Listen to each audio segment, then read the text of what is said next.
Erkaklar ko'zini ochib qo'yishligi kerak. Xiyonat qilyaptimi? Boshqani ayoliga shu ishni qilyaptimi? Uni ham qiziga, kelinlariga o'sha ishni qiladiganlar chiqadi. Qarz ikki xil bo'ladi. Ikki xil. Ikkovini ham erkak kishi oladi.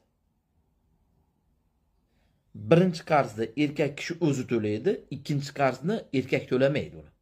Yo xotini, yo qizi, yo kelini, yo opa-singillari to'laydi. Birinchi qarz pul.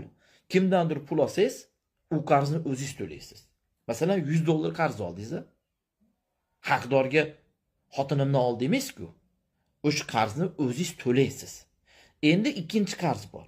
U nima? U zino qarz. Zino qarz, xiyonat qarz. U qarzni hech qachon erkak kishi to'lamaydi.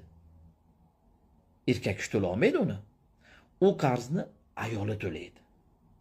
Ayoli juda yaxshi pokiz ayol bo'lsa, kelini to'laydi. Yo qizi to'laydi.